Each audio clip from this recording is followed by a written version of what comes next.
I'm giving this class because I want to ensure that everybody is properly prepared for the holidays. So I want to make sure that you have the proper background. And the key, of course, is always to understand what is the historical roots and the underlying meaning of the holidays. So that's what we're going to go through. We'll start with Christmas, and then we'll run straight through Christmas until we get to New Year's, run through New Year's, and hopefully we'll be able to pull this whole thing off in the amount of time that we have available. Popular myth puts Jesus' birth on December 25th in the year 1 AD or 1 CE. That's when supposedly, at least according to people in the streets, that's when Jesus was born. The reality. The New Testament gives absolutely no date whatsoever for Jesus' birth, not a day or a year. In fact, the gospel that was written, the earliest of all the gospels, which was Mark, which they say was written around 65 CE, presents us with an adult Jesus, implying that in early Christianity there was absolutely no interest whatsoever in Jesus' birth. And in fact, even the later Gospels that do mention Jesus' birth don't say anything whatsoever about the day he was born, as if that was not a significant date to the early Christians. Why are there people who think that in fact he was born in the year 1 CE, 1 AD? Where did they get that idea? So it was actually a simple mathematical error that was made by a Scythian monk. The fellow's name was Dionysius Exiguus. And when he added up the numbers, I'm going to give you the whole calculation on this sheet, but when he added up the numbers, he just added wrong, and you'll see exactly where the mistake is. And because he added wrong, he ended up being off by 4 years. But definitely, according to the Catholic numbers, Jesus was not born in the year 1 AD. He was born in around the year 3 BCE, right? According to the numbers that are provided by the Catholic Church. And in fact, the authorities within the Catholic Church believe that he was not born in 1 AD.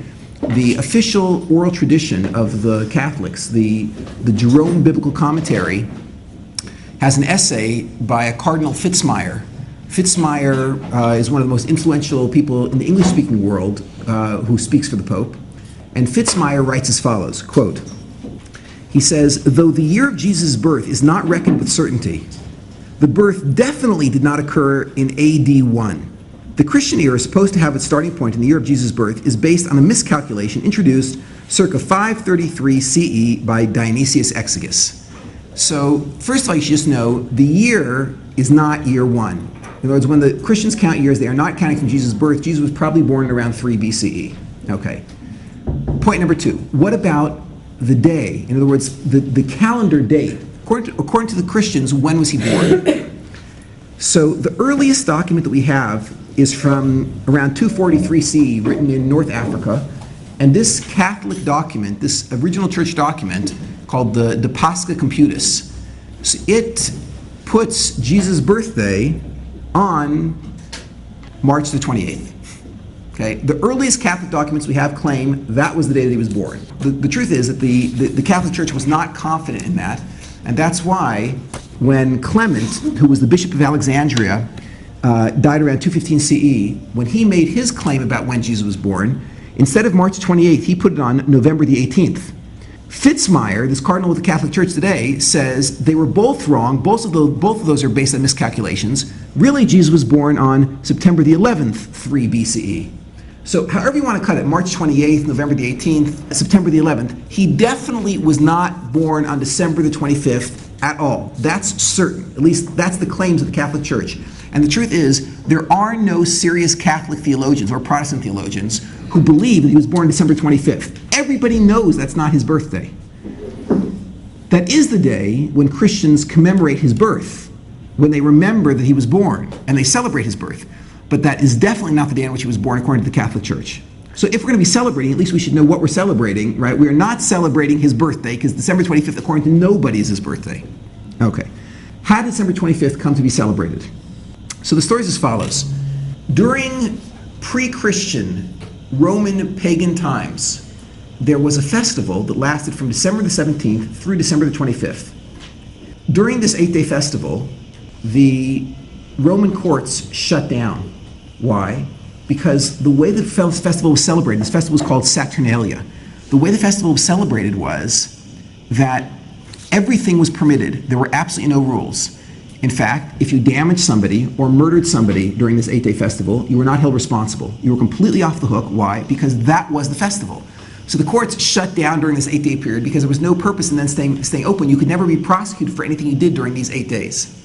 At the beginning of the festival, the Roman pagans appointed from, quote unquote, the enemies of the Roman people. Each Roman community would pick one person to be the enemy of the Roman people. By the way, you can imagine what sort of people were chosen for this position. In other words, who were the Romans really opposed to in those days? So they would choose, every Roman community would choose one person and name that person the Lord of Misrule. On the 8th day, they would then take this person and they would murder him in a horrific fashion. I will not describe what they did to him in public. I will just tell you that it was very slow and there was not much left of his body at the end. So it was a 7-day holiday followed by the 8th day where there was this human sacrifice. And that completed the festival. The festival of Saturnalia, right? December the 17th through the 25th. Okay, now, when Rome fell, the Saturnalia survived. So the Greek historian Lucian, he describes exactly how the Greeks observed the Saturnalia. And he says like this. He says, this is in a dialogue he wrote called Saturnalia. He says, in addition to human sacrifice, there were observance of the following customs. 1, widespread intoxication, especially on the concluding day of the festival, December 25th. You see, some things never change. Going from house to house while singing in the streets naked. By the way, that's a precursor of caroling. Rape and other sexual license, and consuming human-shaped biscuits. What's that a precursor of? Gingerbread man, exactly. Now, what happened was, the early Christian church they were trying to proselytize, they were trying to convert pagans, and they had a theology that it was acceptable to import pagan observances if, in exchange for that, you could extract belief in Jesus. And there's many examples throughout history of how the Christians just brought pagan observances into Christianity in order to bring Christians in. But one of the more colorful examples is when they imported the Saturnalia in the 4th century. In the 4th century, they decided they were going to bring the Saturnalia into Christianity in order to bring the Saturnalia cult worshippers into the religion as well. The problem is that when they imported the Saturnalia, they did not change its style of observance. And therefore, Christianity now had, as part of it, this 8-day period of absolute, uncontrolled wildness. There's a professor at the University of Massachusetts by the name of Stephen Nissenbaum. He explains the following phenomena that took place when the Christians imported the Saturnalia. I'm going to quote from him. He says, quote, in return for ensuring massive observance of the anniversary of the Savior's birth by assigning it to this resonant date, December 25th, the Church, for its part, tacitly agreed to allow the holiday to be celebrated more or less the way it had always been. The earliest Christmas holidays were celebrated by drinking, sexual indulgence, singing naked in the streets, a precursor of modern caroling, etc. So it turns out when the Christians imported Saturnalia, they did it wholesale, and the entire holiday came into Christianity. Originally, it was just an accommodation. They just imported it in order to bring in the pagans. But of course, after it had been part of the Christian tradition for a long time, so it actually started to take on Christian significance. Initially, there were some Christians who didn't buy it, because they knew that December 25th has absolutely nothing to do with Jesus' birth. It's a joke. So for example, you've all heard of the Puritans. Remember Cotton Mather and Increase Mather? These guys were leading Puritan theologians that were responsible for settling the Americas. So Increase Mather wrote from Boston in 1687, quote, this is the leader of the Puritan community, quote, the early Christians who first observed the Nativity on December 25th did not do so thinking that Christ was born in that month, but because the heathens' Saturnalia was at that time kept in Rome, and they were willing to have those pagan holidays metamorphosed into Christian ones. Nevertheless, the Puritans were totally opposed to Christmas, and in fact, between the years 1659 and 1681, if anyone was caught in Massachusetts keeping Christmas, they were thrown into jail. It was illegal to keep Christmas in Puritan America. Absolutely forbidden, because it was heresy. What are you celebrating December 25th for? That's a pagan holiday. It has nothing to do with Christianity. Until today, there are groups in Europe that do not celebrate December 25th as Jesus' birthday, because everybody knows this is not his birthday. Unfortunately, the most depraved customs of the Saturnalia became Christian customs, and they were practiced vigorously by the Catholic Church. In 1466, Pope Paul, for the amusement of his Roman citizens, arranged for the events of Saturnalia on December 25th to include forcing the Jews to run naked through the streets of the city. So we have an eyewitness report from a Christian who was present at the festivities. And he writes as follows: "Before they were to run, the Jews were richly fed so as to make the race more difficult for them, and at the same time much more amusing for we spectators. They ran amid Rome's taunting shrieks and peals of laughter, while the Holy Father, the Pope, stood upon a richly ornamented balcony and laughed heartily." That was how Christmas used to be celebrated. These sorts of Saturnalia celebrations were conducted by Christians straight through the 18th and 19th century. During the 18th and 19th century, the rabbis of the ghetto in Rome were forced to wear clownish outfits and march through the streets to the jeers of the crowd, pelted by a variety of missiles, quote unquote, and we know what those were. When the Jewish community of Rome sent a petition in 1836 to Pope Gregory XVI, begging him to stop the annual Saturnalia abuse of the Jewish community, he responded, quote, "It is not opportune to make any innovation right now." And the Saturnalia was left in place. On December 25th, 1881, Christian leaders whipped the Polish masses into anti-Semitic frenzies, and that led to riots across the country. In Warsaw, there were 12 Jews that were murdered. There were hundreds of Jews who were maimed or wounded, and dozens of Jewish women who were raped. There were 2 million rubles worth of property destroyed. That was a classic European Christmas celebration, and that's the way it had always been celebrated from Rome straight through the 19th century in Europe. So that's the history of Christmas. Now, what about the Christmas observances, the things that we're all familiar with? For instance, Christmas trees. So it's well known that there is no source in any Christian literature for Christmas trees. What are Christmas trees? They were attempting in the Near East to attract members of a group called the Asherah cult. The Asherah cult were people who worshipped trees, and what they used to do was once a year, they used to bring trees into their homes, and they would decorate them with candles and put all sorts of fancy dressings on them, and they would worship these things. So when the early Christians came to the members of the Asherah cult and they said, become Christians, they said, well, we can't because, we worship our tree. So the Christians said, that's not a problem. We can have the tree also. Just bring the tree into your house on December 25th. And it became a cholent. They would throw whatever pagan observances they wanted to absorb into December the 25th. And therefore, on December 25th, people brought Christmas trees into their home. What about mistletoe? Okay, this is one of my favorites. Mistletoe is a highly poisonous plant, an extremely toxic plant. You have to be very careful when you handle it. And a classic Christmas observance is that you hang a bow of mistletoe on your front door.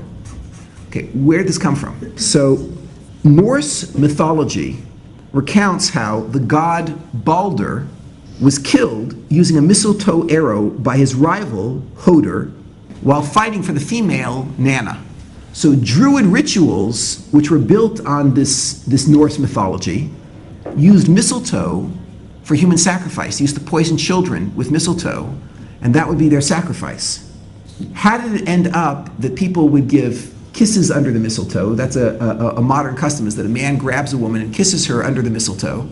So the answer is, it was a synthesis of these Norse Druid mythology rituals of killing people with mistletoe, a mixture of that and the December 25th custom of wild sexual license.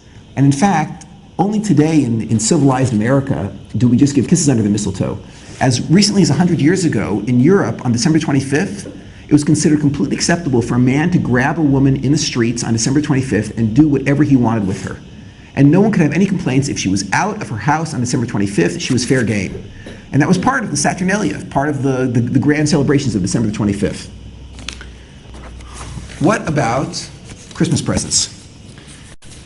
In the early Roman times, in early pagan Rome, the Roman emperors insisted that the Jewish community bring offerings to the emperors on December 25th.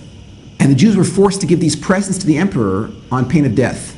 In later incarnations of this ritual, not only were the Jews compelled to give these presents to the emperor, but non-Jews as well were forced at pain of death. Eventually, this evolved into gift giving generally among people, that people would give gifts not only to the emperor but to each other as well. And then, very, very late in Christian history, this whole thing was linked into Santa Claus and his supposed gift giving to children, and that became the whole custom of giving Christmas presents. And it's actually a quite modern custom that people voluntarily gave presents to children on Christmas. Nicholas, not Saint Nick, but Nicholas, was born in Ferrara, Turkey in 270 CE, and he was later named the Bishop of Myra. He died in 345 CE, and much, much later, about 1600 years later, the church, they sainted him in the 19th century, and they gave him a day. And of course, St. Nicholas's Day is December the 6th.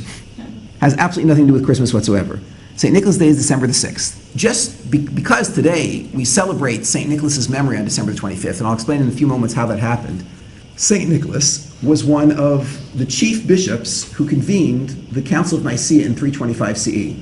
If you want to see the work of St. Nicholas up on big screen, so there's this great film that's coming out by Mel Gibson, and you can watch the film and you can see on big screen why Christians massacred Jews throughout history. Realize that John and other parts of the New Testament that St. Nicholas was also involved in editing are the texts that paved the way for the Holocaust, right? It was St. Nicholas and friends who taught people it was the evil Jews who killed their God.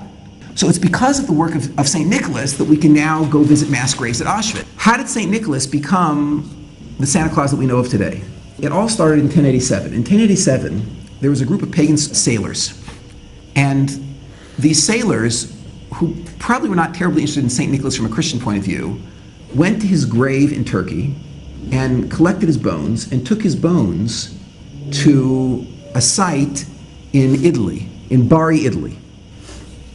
The problem was that Bari, Italy was a city which was largely dominated by the grandmother cult, or the cult of Pascha Epiphania. The grandmother cult was a group that worshipped a pagan deity, a pagan female deity who was boon-giving. She would give gifts to people. And specifically, this god, Pascha Epiphania, used to fill children's stockings with gifts. Okay? When Nicholas's bones arrived in Bari, so the cult ousted the grandmother and they replanted St. Nicholas in her place. And members of this group used to have a pageant on December the 6th where they would give gifts to each other. So this was the beginning of the Nicholas cult. Now the Nicholas cult ended up spreading to the north, and it was eventually adopted by German and Celtic pagans. These groups had previously worshipped a pagan god by the name of Woden. Woden is the father of Thor, who you've probably heard of before. He's also the father of Tu, who is another great pagan god. He's also the father of Balder, who we heard about earlier. So Woden, this chief god, he had a long white beard, and he rode a horse through the heavens one evening each autumn. So what happened was Nicholas was merged by these Celtic and German pagans. He was merged with Woden. And when he was merged, so he shed his Mediterranean appearance, realized that up until this merging of Woden and Nicholas, how did Nicholas dress? In shorts and a t-shirt. He lived in the Near East. When he arrived in the north of Europe, so suddenly he was all garbed in winter clothing. He mounted a flying horse, rescheduled his flight for December, and donned this heavy winter clothing. He took on this long white beard. How did he become a Christian hero? So the Christians were in Northern Europe making a bid for pagan observance. They wanted these pagans to come and join Christianity. And exactly as they had done with other pagan observances, they went to the Woden cult, and they said to them, become Christians. And they said, we can't, we worship Woden Nicholas. So they said, bring Woden Nicholas right in, but make the day when he makes his flight December the 25th. You just have to move it ahead 19 days, and then everything's fine. So they moved his day ahead 19 days. They became Christians. And December 25th became the day on which St. Nicholas' memory was celebrated, even though until today, if you get a copy of the New Testament, flip to the back, open it up and look at the saints' days, St. Nicholas' Day is December the 6th, not December the 25th. But it's celebrated December 25th because they were trying to bring in these German Celtic pagans. Okay. What about our Santa Claus? Where does he come from? So our Santa Claus was largely created in the 19th century. The story is as follows. In 1809, Washington Irving, do you remember the story Rip Van Winkle? The Legend of Sleepy Hollow? Okay, these are all written by Washington Irving. He wrote a much less well-known satire about Dutch history called Knickerbocker History. Several times in his book, Knickerbocker History, he refers to St. Nicholas by his Dutch name, Santa Claus. And the name Santa Claus was born. Okay, now we still don't exactly have our Santa Claus, but we're getting close. Okay, what happened next? That was 1809. There was a Christian theologian by the name of Clement Moore, who also happened to be a very talented writer. One night in 1822, he was riding in a carriage, and Christmas was approaching, and this fellow Clement Moore wrote a poem. I have a copy of the poem sitting in front of me, and I'm going to read to you a few lines from the poem. It goes as follows. This is 1822. "'Twas the night before Christmas when all through the house not a creature was stirring, not even a mouse. The stockings were hung by the chimney with care and hoped that St. Nicholas soon would be there. This poem, in addition to calling him Santa Claus, now gave him 8 reindeer and named them, and it had a Santa Claus who descended through chimneys. So it was in 1822, because of one poem by Clement Moore, that Santa Claus first got his reindeer and the idea of coming down through chimneys. But still, Santa Claus did not look like the Santa Claus that you and I know about. At that time, Santa Claus still looked like this very gruesome, scary character wearing a long black furry coat. He was short, bent over, he carried a cane. He was a very frightening creature up until that point. The truth is that there's still remnants of the Santa Claus that used to come to actually punish children. Do you remember the song? You better not pout, you better not cry. I'm telling you why Santa Claus is coming to town.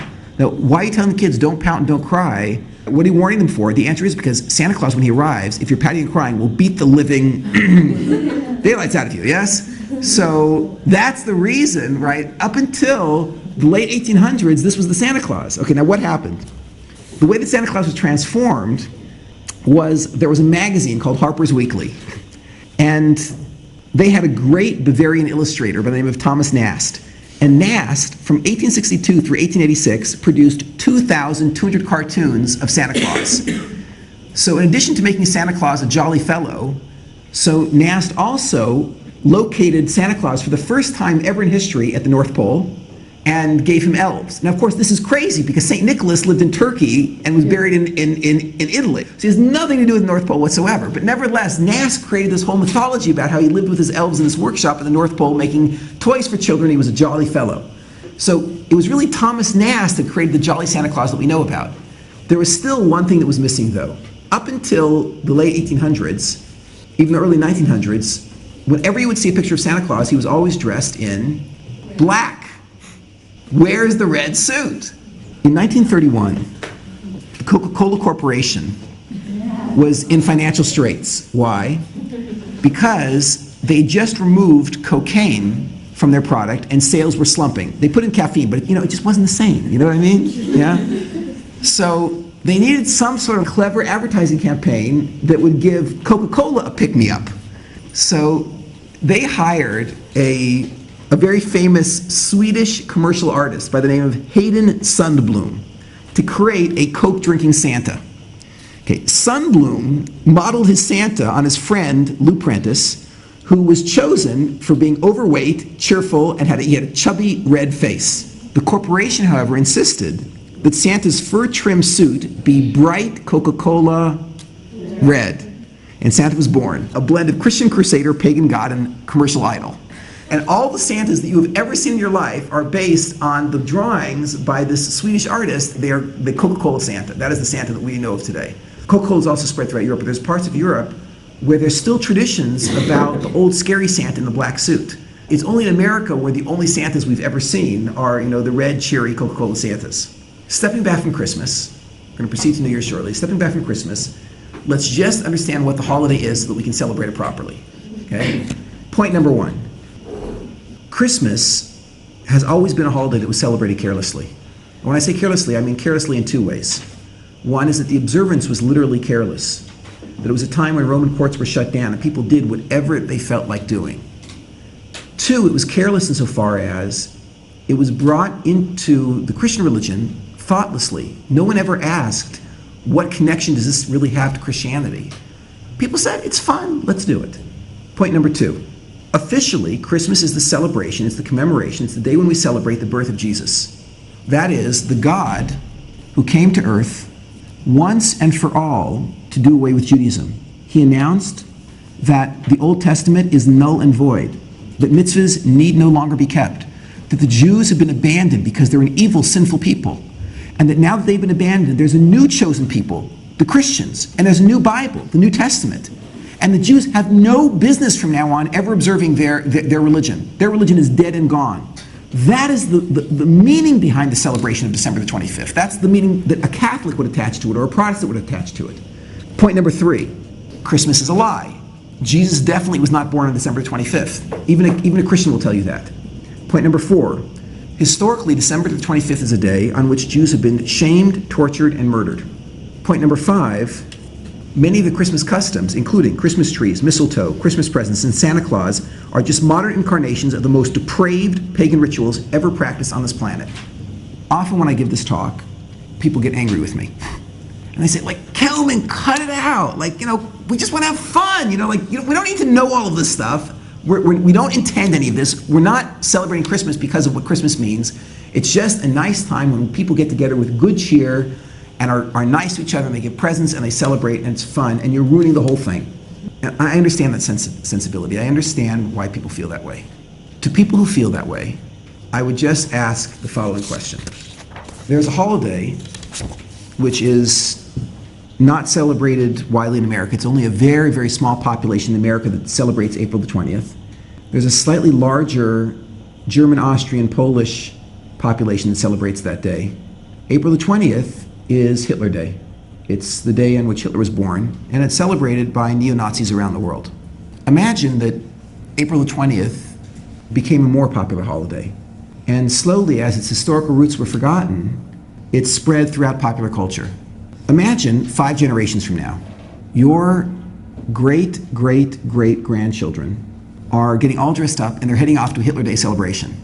And they're all going to go, and they have little dolls with a little mustache on it, and they wear these cute swastikas on their clothing, and they go and people dress up in Auschwitz uniforms. They do all sorts of cute things like this, and they all get drunk and they have a party and they play nice music and they give presents to each other and it's good cheer and it's really happy. If you could travel forward in time 5 generations and you saw your granddaughter, your grandson going off to a Hitler Day party, is there anything that you would want to say to them? Is there any message you would have for them? With this metaphor in mind, you can decide exactly how you want to celebrate December 25th, which is a day when Holocaust-esque activities were always perpetrated. I'll leave the discussion of Christmas with a Christmas card. In 1941, there was a Christmas card that was sent to the entire German people. It was published in a very popular Christian newspaper called Der Stürmer, and it was actually written by the newspaper's editor, Julius Streicher. Streicher, in 1941, wrote in this Christmas card to the German people that there's a way that traditionally December 25th was celebrated. And he encouraged Germans to return to this sort of celebration. And he wrote as follows: if one really wants to put an end to the continued prospering of this curse from heaven that is the Jewish blood, there's only one way to do it: to eradicate this people, this Satan's son, root and branch. Have a Merry Christmas. As we approach the day December 25th, we can hold these ideas in mind to determine exactly how we want to celebrate the holiday. Moving forward, let's talk briefly about New Year's. In 46 BCE, the Roman Emperor Julius Caesar first established January the 1st as New Year's Day. Okay. Why did he decide that January the 1st should be New Year's Day? Janus was the Roman god of doors and gates, and he had 2 faces, one looking forward and one looking back. So Caesar felt that the month named after this god, January, would be the appropriate door to the new year.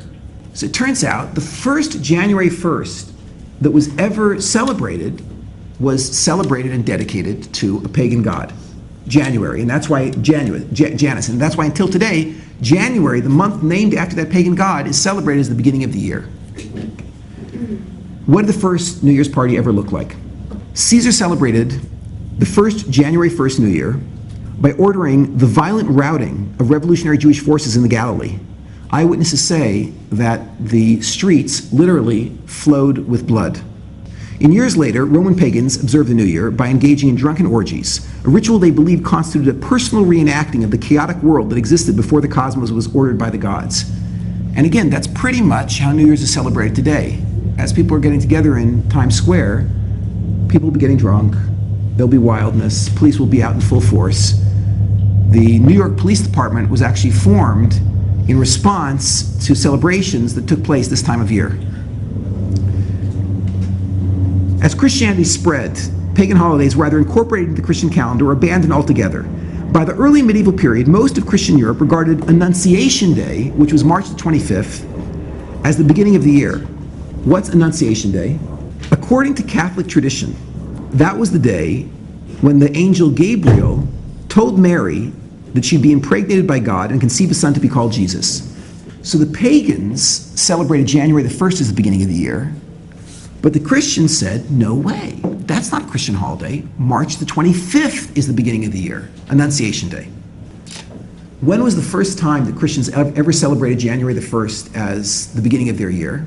After William the Conqueror, who is also, I think, appropriately called William the Bastard, when he first became the King of England on December the 25th, 1066, he decreed that the English return to the date that was first established by the Roman pagans. Why did he do this? He wanted to ensure the commemoration of Jesus' birthday, December 25th, would align with the day of his coronation, and the commemoration of Jesus' circumcision, January the 1st, would start the new year off, thus rooting the English and Christian calendars in his own coronation. Unfortunately for William, his innovation was eventually rejected, and all of Christendom abandoned January the 1st and went back to observing Annunciation Day, March the 25th. So, just to back up and see what happened, January the 1st was a pagan holiday.